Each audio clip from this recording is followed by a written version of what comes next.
Hi, welcome to MK Chess Academy channel. Today we'll discuss about the knight moves. So knight is the complicated piece compared to all other chess pieces. The main reason behind is it will go L shape. At the same time, it has the jumping capability, which means if any piece comes in during it is moving from one square to other square, if any piece comes in between, it can jump over that piece and go to the end square. Okay, now let's take a knight on c4. This c4 knight can go to b6 like this, which is L shape, 2 plus 1, up the upside 2 plus 1, and similarly it can go to c4 to d6 like this. So it's a L shape. So this is upward movement. So knight can go down also from c4 to b2, similarly from c4 to d2. So this is downside, and knight can go even left side also. So it will be from c4, knight can go to a5 and then a3. And similarly on the right hand side, the knight can go from c4 to e5 and then e3. So which means when the knight is in middle of the board, it it will can go up to 8 squares. So if we observe the carefully, so the knight is in white colored square. But if we see all the 8 combinations, the knight can go only the black colored square, which means if knight is in one square, if it moves to if it moves, the destination should be the different color square. It cannot go from one color square to the same color square.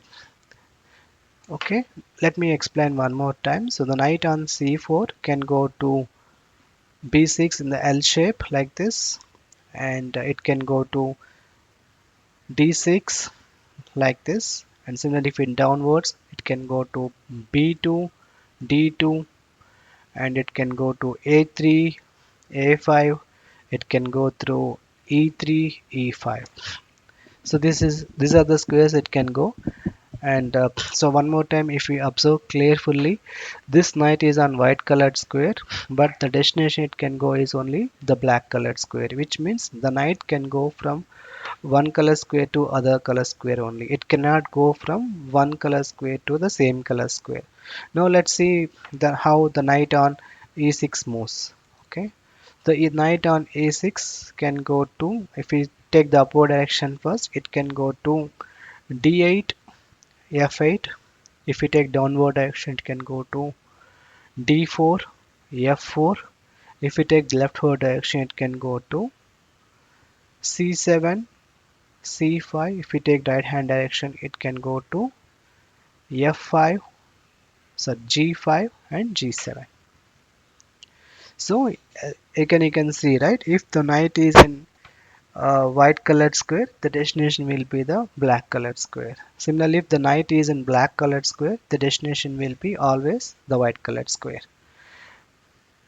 Now let me explain you one more example where we have pieces while the knight is moving. So the knight on c4, it can go to b6, d6, but while moving to the c2 or b2, it has a pawn in between during its path, but still the knight can jump and it go to b2.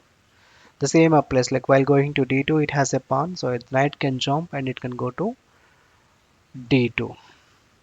Similarly, it can go to a3, a5, e3 and e5. Now if you see the black colored knight on e6, it has bishop on his path. Still, the when it is going to g7 or g5, there's a bishop in between the path, but still the knight will jump and it will go to g7 and it will go to g5, it will go to f8, d8, it will go to d4, f4, it will go to c3 and then c7. So this is how the knight moves. So the knight will go like a L shape, and just to conclude, knight will always go L shape.